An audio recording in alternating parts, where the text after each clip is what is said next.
El transformador real.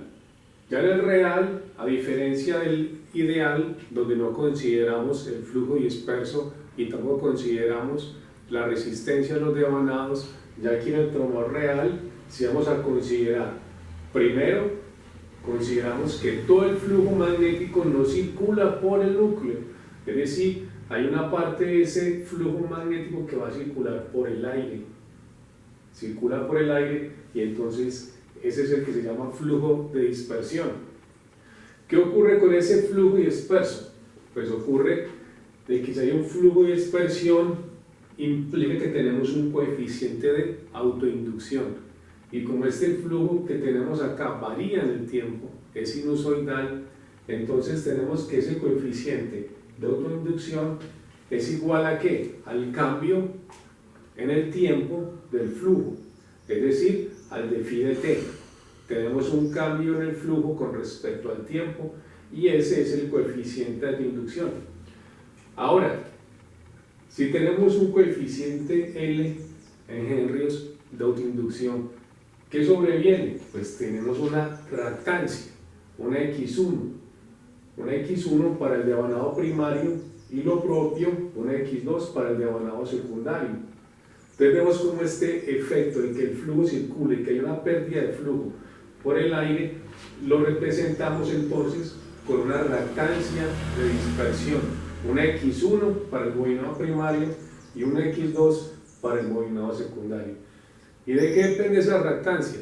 Pues como cualquier reactancia depende de la frecuencia multiplicado por el coeficiente de autoinducción y por 2pi. Entonces ocurre lo mismo en el primario y en el secundario. Ahora, si existe X1 y existe X2, entonces ¿qué implica? Que hay una caída de tensión. Es decir, este flujo de dispersión 1 y flujo de dispersión 2 que provocan esta reactancia 1 y reactancia 2, ¿en qué se manifiestan? En que tenemos una caída de tensión en esa bobina allí, en el primario y en el secundario. El segundo efecto que consideramos en un transformador real es que ya las bobinas no son perfectas, no son de cobre perfecto, eso no existe. Hay una resistencia asociada y esa resistencia de ese devanado, ¿de qué depende? Pues de la resistividad, de la longitud, de qué tan larga sea esa bobina y de la sección transversal del área. Aquí tenemos un conductor con una longitud L y una sección transversal S y tenemos un ρ, donde ese ρ pues, es la resistividad del conductor, en este caso del cobre, o también pues aluminio, que tiene unidades de ohmios por metro cuadrado sobre metro. Tenemos la longitud, obviamente en metros, y tenemos la sección o el área transversal del conductor expresado en metros cuadrados. Entonces esta R no es más que la que medimos en los extremos de la bobina con el ómetro. Entonces tenemos R1 para el bobinado primario y tenemos R2 para el devanado secundario. ¿Qué implicaciones tiene que exista una reactancia y una resistencia? Pues que ya este transformador lo va a representar de la siguiente forma. Tenemos aquí las dos bobinas, primaria y secundaria, y colocamos acá un componente X1, donde este X1 es la reactancia de dispersión del primario, y colocamos una resistencia R1 que es la resistencia propia del devanado primario. Lo mismo hacemos con el bobinado secundario, colocamos la X2 y colocamos la R2.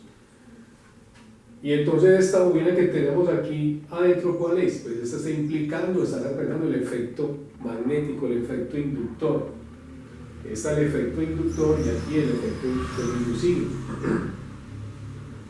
Ahora, ¿qué ocurre si aplicamos una ley de tensión de Kirchhoff aquí en este bobinado primario?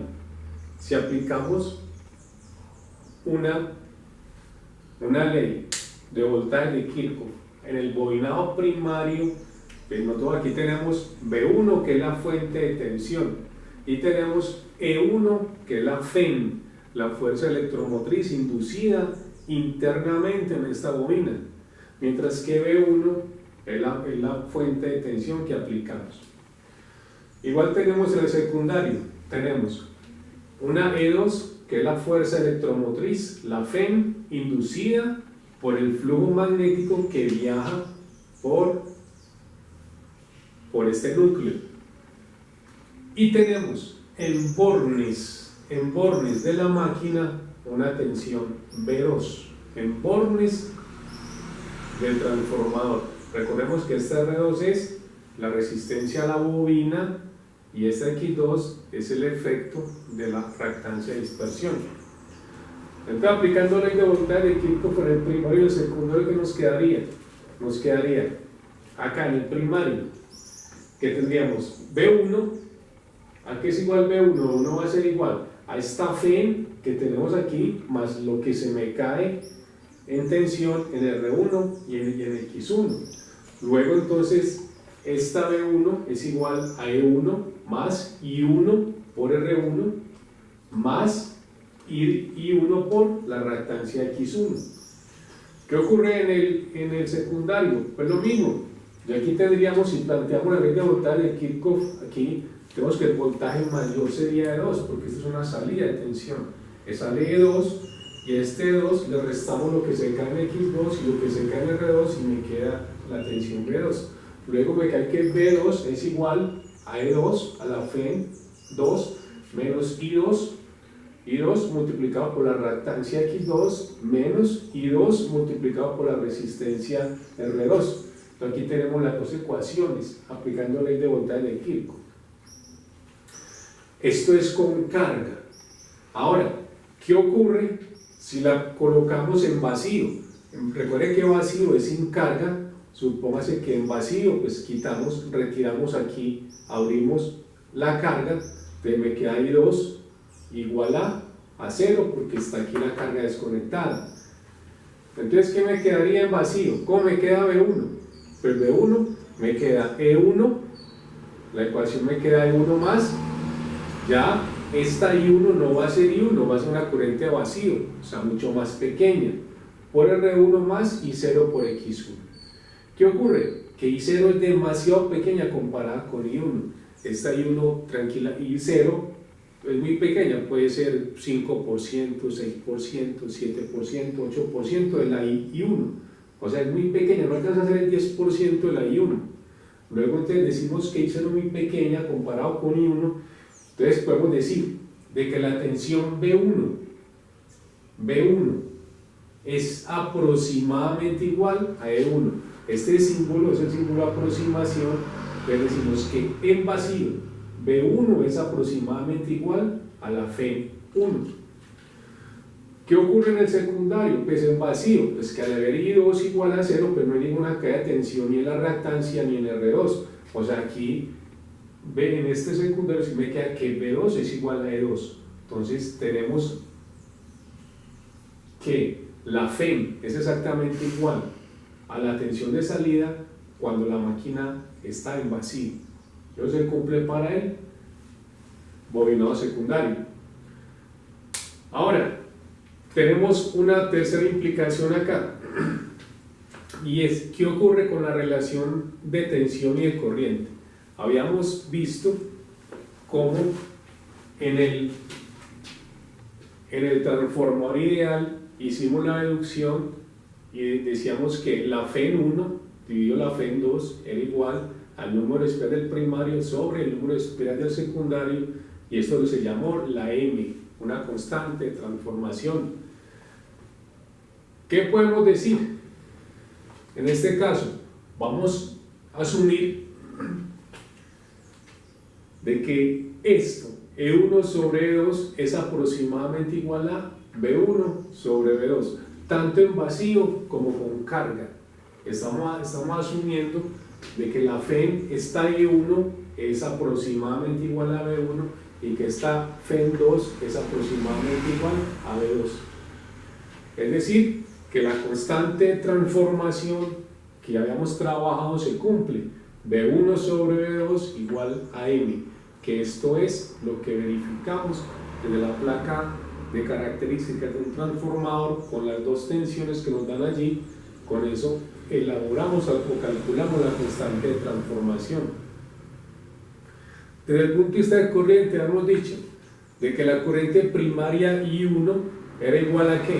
A la corriente de vacío que consume el transformador solo por estar energizado, así no haya carga en el secundario, pero me consume una corriente de vacío que se llama la I0, más un componente I2 sobre M, donde esta I2 sobre M es la corriente que se ve reflejada en el primario, pero por culpa del secundario, por culpa de la corriente que se demanda en el secundario.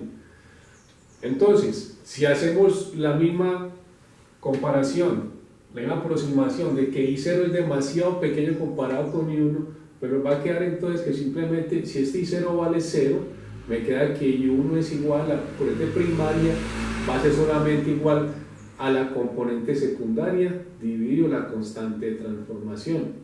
Es decir, me queda la relación de transformación de corrientes, como lo hemos visto anteriormente en el termómetro ideal, nos queda I1 sobre I2 igual a 1 sobre 1 igual a 1 sobre M. Entonces, en conclusión, el transformador ideal que vimos anteriormente se utilizó para deducir estas dos expresiones. Y en el transformador real consideramos unas caídas de tensión debido al flujo de dispersión del transformador y debido a la resistencia de las bobinas. Sin embargo, las relaciones de corriente y de tensión me quedan igual porque hacemos estas aproximaciones. Ahora, es también interesante hacer los diagramas fasoriales para el bobinado primario y para el bobinado secundario. Si cogemos esta ecuación de tensión B1 y hacemos la representación fasorial, me queda de esta forma. Tenemos la primera tensión, E1 la ponemos aquí con ángulo 0, la I1, como es una carga inductiva, I1 va a estar con un ángulo de fase aquí. Tenemos que esta caída de tensión I1 por R1 la tendríamos aquí está I1 que multiplica a R1 y tenemos en cuadratura la caída de tensión en X1. Aquí tenemos una cuadratura, un ángulo de 90, y aquí tendríamos I1 que multiplica a X1. Entonces, sumando estos tres vectores, E1 más I1 por R1 más I2 por X1, obtenemos ya aquí la tensión B1. Lo mismo hacemos en el lado secundario. Si sacamos el diagrama fasorial de este lado secundario, entonces tendríamos que colocamos la ecuación es B2 igual a E2, entonces está aquí este B2, si a B2 le sumamos, a B2 se le suma la caída de tensión que tenemos en la resistencia R2, es decir, B2 más, esta aquí sería I2 por R2, donde este voltaje es paralelo a la corriente la corriente I2, que también está desfasada con respecto a la tensión B2. Y si ubicamos también aquí en cuadratura la caída de tensión en X2, sería hasta aquí, esta sería entonces I2 que multiplica la reactancia 2. Si le suman estos tres vectores, el voltaje B2 más el voltaje en R2 más el voltaje en X2, ¿qué nos da? Nos da el voltaje en E2. Y entonces aquí queda graficada la tensión E2. Y esos son los dos diagramas fasoriales donde se aprecia el efecto de la reactancia de dispersión y de la caída de tensión debido a la resistencia a los demanados.